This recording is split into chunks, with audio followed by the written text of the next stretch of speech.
नमस्कार मंडळी, welcome back to my channel Gapshap bandit.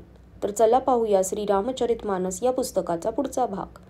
जे काव्याचे रसिकही नाहीत आणि ज्यांना प्रभू श्री रामचंद्रांच्या चरणी प्रेमही नाही, त्यांना सुद्धा हे काव्य सुखद हास्यरसाचे वाटेल। अगोदर ही प्राकृत भाषेतील अवधी भाषेतील कृती आहे। दुसरे म्हणजे माझी बुद्धी भोळी भाबडी आहे, म्हणून ही रचना हसण्यासारखीच आहे। हसण्यामध्ये त्यांचा काही दोष नाही। ज्यांना प्रभू श्रीरामांच्या चरणी प्रेम नाही व चांगली समजही नाही, त्यांना ही कथा ऐकताना नीरस वाटेल। ज्यांना श्री हरिहरांच्या चरणी प्रेम आहे, तसेच ज्यांची बुद्धी कुतर्क करणारी नाही, त्यांना श्री रघुनाथांची ही कथा खात्रीने गोड वाटेल। सज्जन लोक ही कथा आपल्या मनात श्रीरामांच्या भक्तीने सुशोभित मानून सुंदर वाणीने कौतुक करीत ऐकतील। मी काही कवी नाही, काव्यरचनेमध्येही कुशल नाही। मी तर सर्व कला व सर्व विद्यांनी रहित आहे। नाना प्रकारची अक्षरे, अर्थ, अलंकार, अनेक प्रकारचे छंदरचना, भाव आणि रसांचे अपार भेद असतात आणि कवितेमध्ये तऱ्हेतऱ्हेचे गुणदोष असतात। यापैकी काव्याविषयीचा एकही गोष्टीचे ज्ञान मला नाही, हे मी कोऱ्या कागदावर लिहून शपथेवर खरे खरे सांगतो। माझी ही कृती सर्व गुणांनी रहित आहे, पण यात फक्त एक जगप्रसिद्ध गुण आहे। त्याचा विचार करून चांगल्या बुद्धीचे व निर्मळ ज्ञानाचे लोक ही कथा ऐकतील। या कृतीमध्ये श्री रघुनाथांचा उदार नाम आहे, जे अत्यंत पवित्र आहे। ते वेद पुराणांचे सार आहे, कल्याणाचे धाम आहे आणि अमंगलाचे हरण करणारे आहे।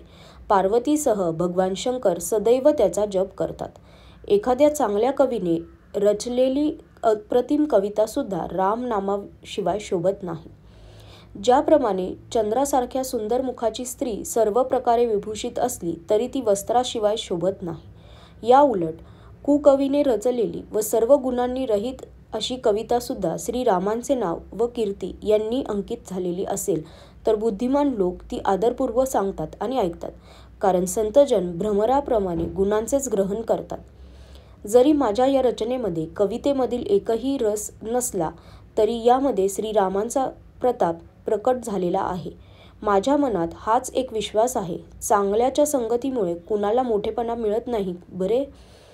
धूरसुद्धा धुपाच्या संगतीमुळे सुगंधित बनून आपला स्वाभाविक कडवटपणा सोडून देतो।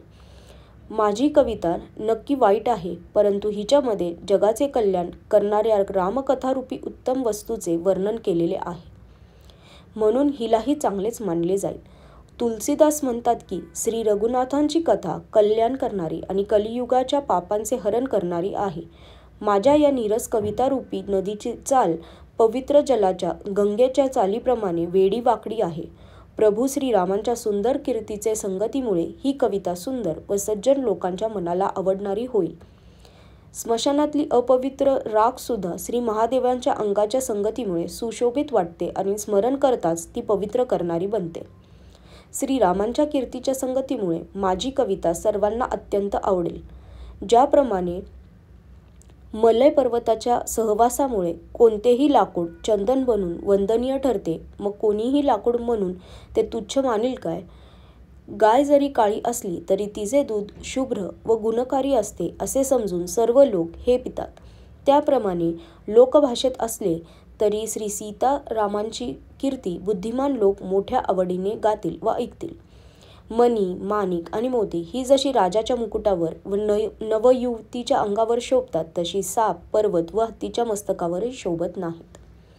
त्याचप्रमाणे सुकवीची कविता सुद्धा कुठेतरी उत्पन्न होते आणि इतर कुठेतरी तिला शोभा प्राप्त होते।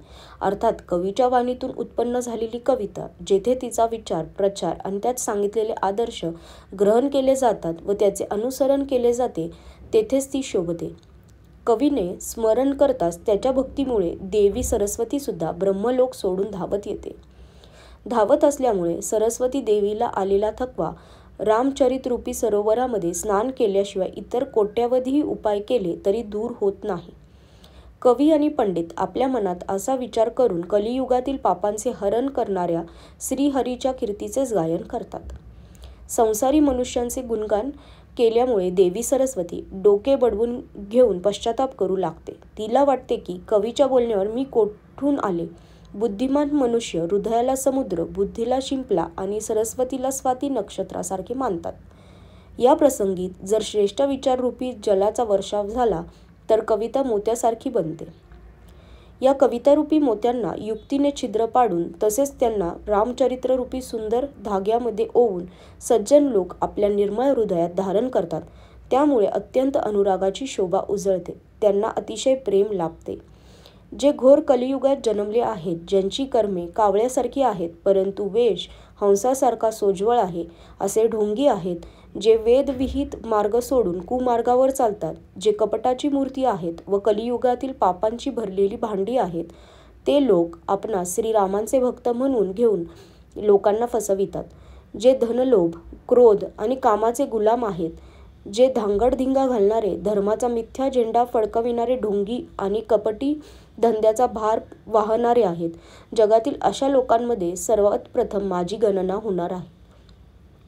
जर मी आपल्या सर्व अवगुणांचा पाढा वाचू लागलो तर कथा फार वाढेल आणि मला पलीकडे पोचताही येणार नाही.